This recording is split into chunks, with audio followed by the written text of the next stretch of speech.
Good morning students, how are you. आज का जो हमारा टॉपिक है वो है सर्वनाम,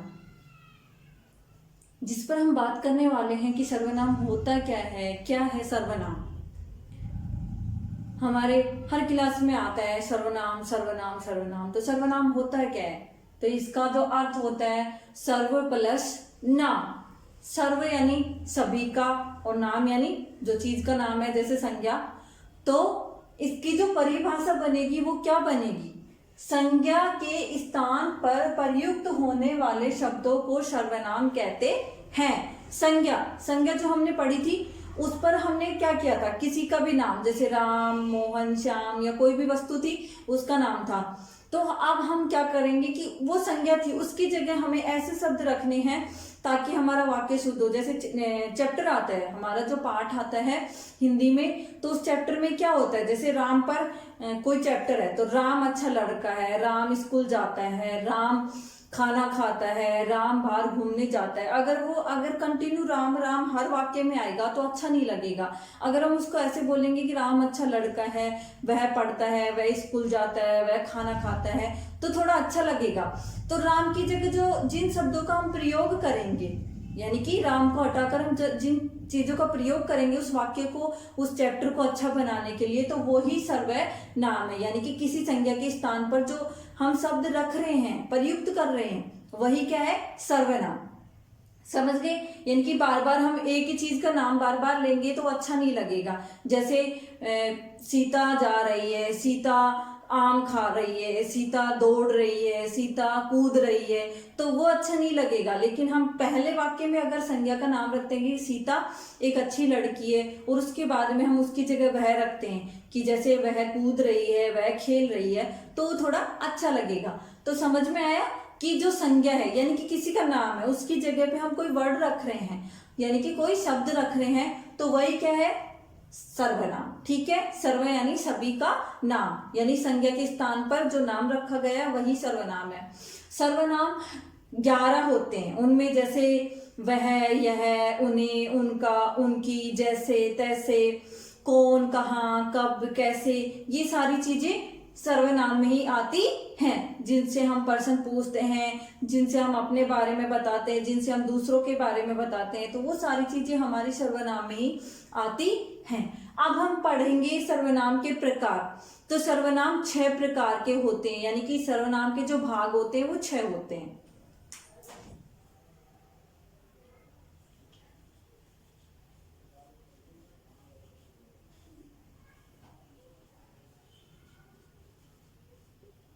सर्वनाम कितने प्रकार के होते हैं? 6 प्रकार के। इसमें हम पहले टॉपिक पर बात करेंगे, जो इसका पहला भेद है वो होता है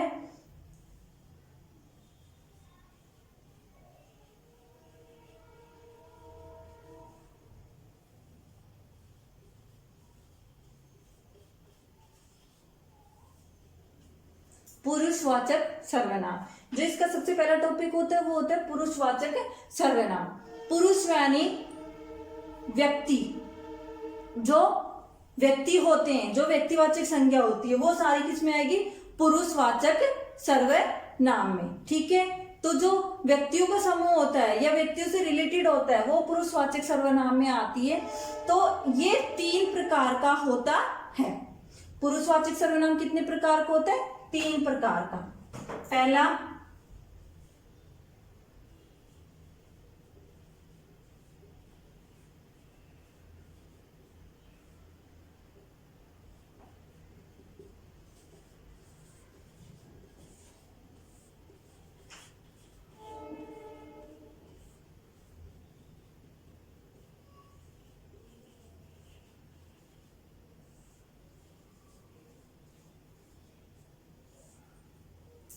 पहला होता है उत्तम पुरुष, दूसरा होता है मध्यम पुरुष, तीसरा होता है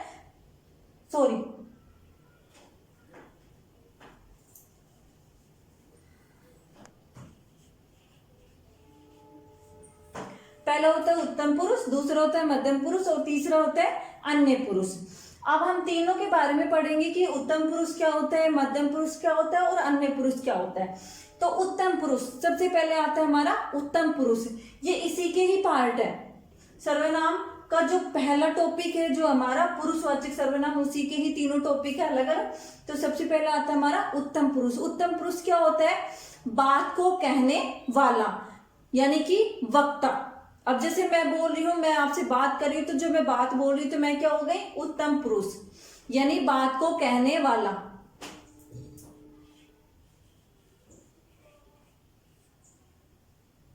ठीक है, जिसको हम वक्ता बोलते हैं। मध्यम पुरुष सुनने वाला। इसमें क्या आएगा? जैसे मेरी बात आप सुन रहे हो तो आप क्या हो गए? मध्यम पुरुष, यानी कि बात को जो सुनता है, सामने वाला जो इंसान होता है वो होता है मध्यम पुरुष।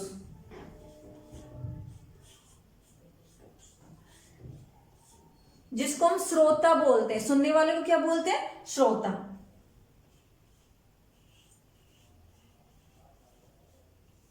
अब आता है अन्य पुरुष। अन्य पुरुष में मैंने लिखा है तीसरा। तीसरा यानी कि हम दोनों बात कर रहे हैं, मैं और आप बात कर रहे हैं, लेकिन किसी तीसरे आदमी के बारे में बात कर रहे हैं। जैसे मैंने टॉपिक उठाया था राम का, तो हम किसके बारे में बात कर रहे हैं? राम के बारे में, कि राम अच्छा लड़का है, राम खाना खाता है, राम पढ़ाई करता है। तो वो क्या हो गया? तीसरा आदमी। मैं बोल रही हूँ, आप सुन रहे हो, लेकिन बात किस पे चल रही है? तीसरे आदमी के बारे में। तो वो हो गया अन्य पुरुष। ठीक है, वक्ता, बात को कहने वाला, यानी कि मैं।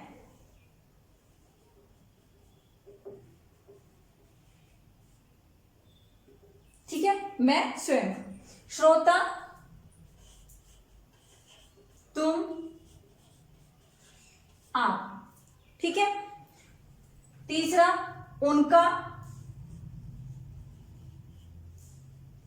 उन्हें या वो, यानी कि उनका, वो, उन्हें, इनमें से कोई भी आ सकता है।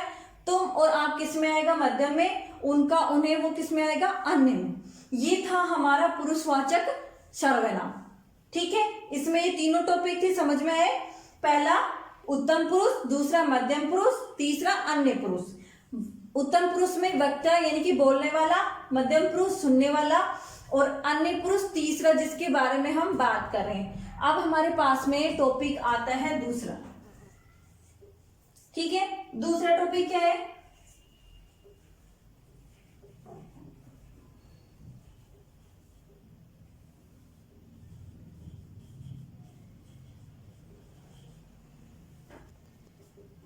निश्चयवाचक सर्वनाम। जो सर्वनाम का जो दूसरा भाग है, दूसरा भेद है, दूसरा प्रकार है, वो है निश्चयवाचक सर्वनाम। तो नाम से ही पता लग रहा है, निश्चय यानी कि किसी चीज का अच्छे से पता होना, किसी चीज का निश्चित पता होना। तो निश्चय यानी कि कोई चीज हमें जिसका अच्छे से पता है, अच्छे से मालूम है, उससे हम अच्छे से रिलेटेड है, तो वो क्या है? निश्चयवाचक सर्वनाम। तो इसकी परिभाषा आएगी, ऐसे शब्द जो निश्चित वस्तु का बोध कराते हैं या निश्चित प्राणी का बोध कराते हैं, निश्चित स्थान का बोध कराते हैं, तो वो निश्चयवाचक सर्वनाम कहलाते हैं। ऐसे शब्द जो निश्चित व्यक्ति, वस्तु, स्थान या प्राणी का बोध कराते हैं, वो निश्चयवाचक सर्वनाम कहलाते हैं। जैसे मैंने कहा यह मेरा घर है, तो मैं निश्चित हूं कि यह मेरा घर है। आप कह रहे हो कि वो मेरा घर है, यानी कि निश्चित हो कि वो मेरा घर है। लेकिन अगर हम ये कहें कि शायद हो सकता है ये राम का घर है, शायद हो सकता है, यानी कि हमें कंफर्म नहीं है, जिस चीज के बारे में हम कंफर्म नहीं है तो वो चीज निश्चित नहीं है। मैंने कहा बाहर कोई है, तो वो क्या हो गया? निश्चित नहीं है। और मैंने सीधा कहा कि बाहर सीता खड़ी है, तो सीता का मतलब कोई ना, सीता है, वहां पे मुझे पता है कि सीता है। ठीक है, मैंने कहा ये मार्कर है, तो ये मार्कर है, निश्चित हूं मैं इस बारे में। लेकिन मैंने कहा कि मेरे हाथ में कुछ है, कुछ का मतलब पता नहीं है, यानी कि निश्चित नहीं हूं। तो निश्चित समझ में आया, यानी कि किसी चीज का अच्छे से पता रहना, निश्चित पता रहना।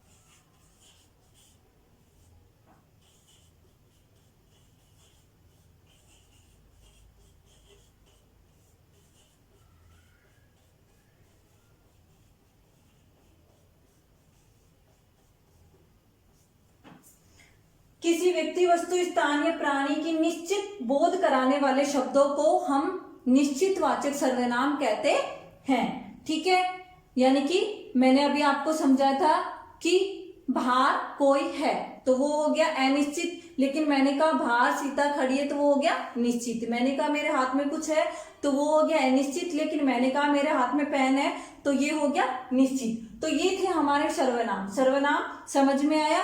किसी के नाम के स्थान पर जो हम वर्ड रखते हैं वो होता है सर्वनाम, और इसके 6 भेद होते हैं। 6 में से मैंने आज आपको 2 भेद समझाए हैं। पहला पुरुषवाचक सर्वनाम, यानी कि व्यक्तिवाचक संज्ञा का जो बोध कराता है वो पुरुषवाचक सर्वनाम कहलाता है, जिसमें उत्तम पुरुष, मध्यम पुरुष और अन्य पुरुष। उत्तम पुरुष मैंने आपको समझाया था, बात को कहने वाला, जो बात को कह रहा है। मध्यम पुरुष श्रोता, यानी कि जो बात को सुन रहा है। और अन्य पुरुष जिसके बारे में हम किसी तीसरे आदमी को लेकर बात कर रहे हैं वो होता है मध्यम अन्य पुरुष।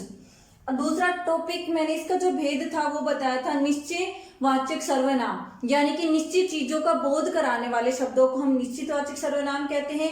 जिस चीज के लिए हम निश्चित रहते हैं, कंफर्म जिसका पता होता है, वो निश्चित वाचक सर्वनाम कहलाते हैं। जैसे बाहर कोई है तो वो अनिश्चित हो गया, लेकिन अगर बाहर हमें पता है कि वो इंसान है तो वो निश्चित हो गया। ठीक है, ये थे हमारे सर्वनाम के 2 इंपॉर्टेंट टॉपिक। अब इसके बाद में जो 4 बचे हैं वो मैं आपको बताऊंगी मेरे नेक्स्ट वीडियो में। अब तक के लिए आप इतना याद करो, और ये वीडियो अगर आपको पसंद आया तो इसको ज्यादा से ज्यादा लाइक और शेयर करो। Thank you, have a nice day.